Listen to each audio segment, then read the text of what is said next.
Watching the clock now as the hours tick away down to the big debates later tonight. Donald Trump is out of the picture. So then Ted Cruz will be center stage.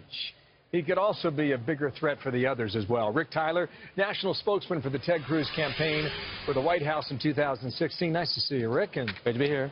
Welcome to Des Moines.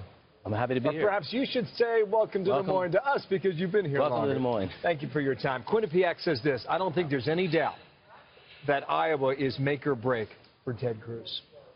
Is it? Look, I disagree. I think we've been the underdog in this race. We've been as low as 4% in the national polls. We were way behind in Iowa. And we have just worked really hard in Iowa. We'll complete the full Grassley on caucus day. We've met tens of thousands of voters just hand to hand, you know, face to face, shaking hands. That's how you win Iowa. That's what we've done. That's why I think we've advanced in the polls.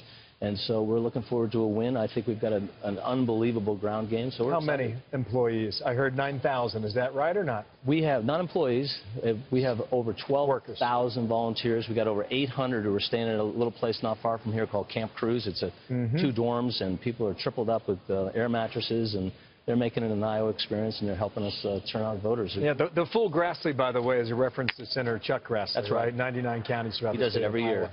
But Senator Cruz this week said if Trump wins in Iowa, he will be unstoppable.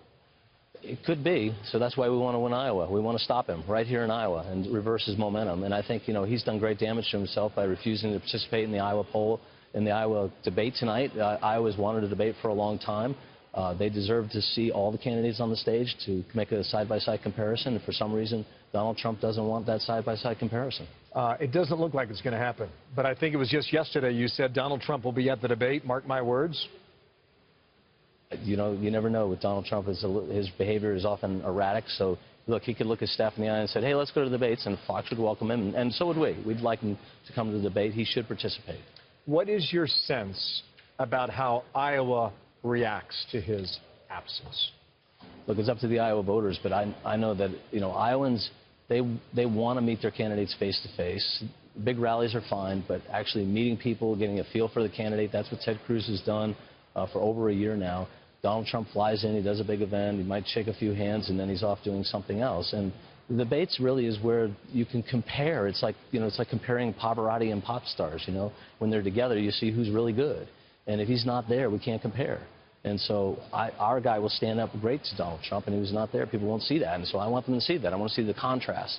But he's making a contrast by not showing up. In the meantime, he could be in the crosshairs for a lot of people. I mean, you just heard the rep for Rand Paul. Rand Paul has his target on Ted Cruz.